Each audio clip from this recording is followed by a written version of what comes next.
আসসালামু আলাইকুম রহমতুল্লাহি বারাকাতুহু মাগফিরাহ।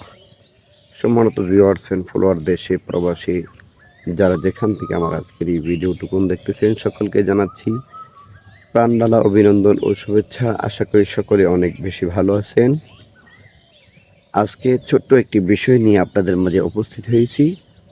ছোট্ট বিষয়টি 3 মিনিটের ভিতরেই শেষ করে দেওয়ার চেষ্টা করব। না টেনে পুরোটা ভিডিও সবাই দেখবেন, আশা করি সবাই উপকৃত হবেন এবং সবার জন্যই এই ভিডিওটা অতীব জরুরি।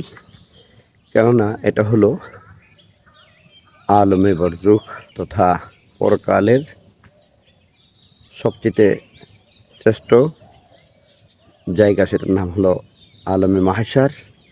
ওই হাসরের ময়দানে আপনার আমার কি জবাবদিহিতা করতে হবে সেই সম্পর্কে কিছু কথা প্রত্যেক মুসলমান নরনারী সবার জন্য আজকের এই ভিডিওটা অতীব জরুরি।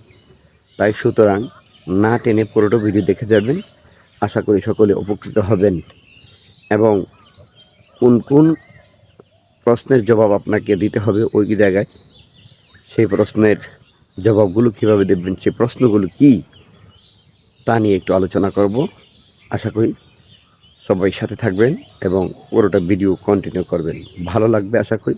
আর যদি ভালো না লাগে তাহলে স্কিপ করে চলে যাবেন। আর মুসলমানের সন্তান অবশ্যই তাকে এই ভিডিওটা ভালো লাগতেই হবে, কেননা সেটা আলমে মাহশার নিয়ে। তো আর কথা নেই, চলুন ভিডিওটি শুরু করি। হাদিস শরীফে আসছে, আলমে মাহশার তথা হাসরের ময়দানে কোনো ব্যক্তি 5টি প্রশ্নের জবাব ছাড়া একটি পাও এগিয়ে সামনে যেতে পারবে না। এই 5টি প্রশ্নের জবাব অবশ্যই তাকে দিতে হবে। আর আল্লাহ তাআলা এই 5টি প্রশ্ন তাকেই করবে এবং তার জবাব না দিলে সে সামনের দিকে এগিয়ে যেতে পারবে না, তার জন্য এখানেই শাস্তি শুরু হয়ে যাবে। এবার আসুন 5টি প্রশ্ন কি কি। 1 নাম্বার, তাকে যে আল্লাহ তাআলার জন্ম থেকে মৃত্যু পর্যন্ত যতগুলো দিন দিয়েছে সেই দিনগুলো সে কীভাবে কাটিয়েছে। আপনার আমার জীবনের দিনগুলো কীভাবে কাটিয়েছি তার জবাব দিতে হবে। কোন সময়টা কোন জায়গায় কোন অবস্থায় কাটিয়েছি, ভালো না মন্দ, সেটার জবাবদিহিতা করতে হবে। 2 নাম্বার, আপনাকে আমাকে আল্লাহ তাআলা যৌবন দিয়েছে, সেই যৌবনটা আমরা কোন অবস্থায় ব্যয় করেছি, কোন অবস্থায় যৌবন কাটিয়েছি। 3 নাম্বার, আপনার আমার ধন সম্পদ কোন খাতে অর্জন করেছি, মানে উপার্জন করেছি, হালাল না হারাম, সেই সম্পর্কে আল্লাহ তাআলা আপনাকে আমাকে প্রশ্ন করবেন। এ হলো 3টি। 4র্থ নাম্বার হলো, আপনার যে সম্পদ উপার্জন করেছেন, উপার্জিত সম্পদ কোন খাতে ব্যয় করেছেন, কোন হাতে কত টাকা ব্যয় করেছেন, সেটার জবাবদিহিতা করতে হবে। 5 নাম্বার হলো,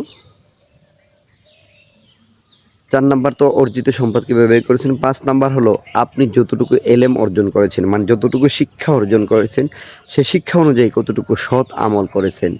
এই 5টি প্রশ্নের জবাবদিহিতা আপনাকে হাসরের ময়দানে করতে হবে। আর হাসরের ময়দানে এই 5টি প্রশ্নের জবাবদিহিতা আপনি যখন করবেন তখনই আপনি সামনের দিকে এগিয়ে যেতে পারবেন। আর যদি আপনার এই 5টি প্রশ্নের মধ্যে আপনি আটকা পড়ে যান, প্রত্যেকটা প্রশ্নের জবাব যতক্ষণ পর্যন্ত সহি না হবে ততক্ষণ পর্যন্ত আপনি আল্লাহর দরবারে আটকা পড়ে থাকবেন। ও বাবার ভাইরা আমার, আসুন না আপনার আমার দিনগুলো কীভাবে কাটাচ্ছি একটু চিন্তা করে নিই। আসুন না আপনার আমার অর্জিত সম্পদগুলো কীভাবে ব্যয় করতেছি একটু হিসাব করে নিই। আসুন না কীভাবে টাকা অর্জন করতে হয়, হালাল না হারাম, হারাম থেকে দূরে থেকে হালাল টাকা কামাই করি। আসুন না আপনার আমার যৌবনটাকে ধরে রাখি, আমার আপনার যৌবন যেন খারাপ রাস্তায় না চলে যায় সেই দিকে একটু লক্ষ্য রাখি এবং যা শিখেছি যতটুকু শিখেছি ততটুকুতে আল্লাহ রসুলের মহব্বত নিয়ে সুন্দরভাবে আমল করে দুনিয়া থেকে বিদায় হইতে পারি। আল্লাহ তাআলা আমাদেরকে সেই তৌফিক দান করুন। সর্বশেষ আল্লাহর কাছে দরখাস্ত যে আল্লাহ তাআলা যেন মরণের সময় দুনিয়ার গুনাহ দুনিয়া রাখিয়া নসুহা তওবা করাইয়া দয়াল নবীর চেহারা আনোয়ার দেখাইয়া কালেমা মুখে রাখিয়া দুনিয়া থেকে বিদায় করেন। ও বাবার ভাইরা আমার, মৃত্যুর সময় যদি কালেমা নসিব না হয় তাহলে আপনার আমার জীবনটা পুরোটাই বৃথা হয়ে যাবে। আসুন না মরণের সময় কালেমা যেন নসিব হয় সেই দোয়া সর্বদা করি আর আমল দিয়ে নিজের জীবনটাকে সাজিয়ে তুলি। আল্লাহ তাআলা সকলকে কবুল করুন ভিডিওটি ভালো লাগলে ইসলাম প্রচারের সাথে সবাই শেয়ার করে দেবেন। আসসালামু আলাইকুম ওয়া রাহমাতুল্লাহি ওয়া বারাকাতুহু।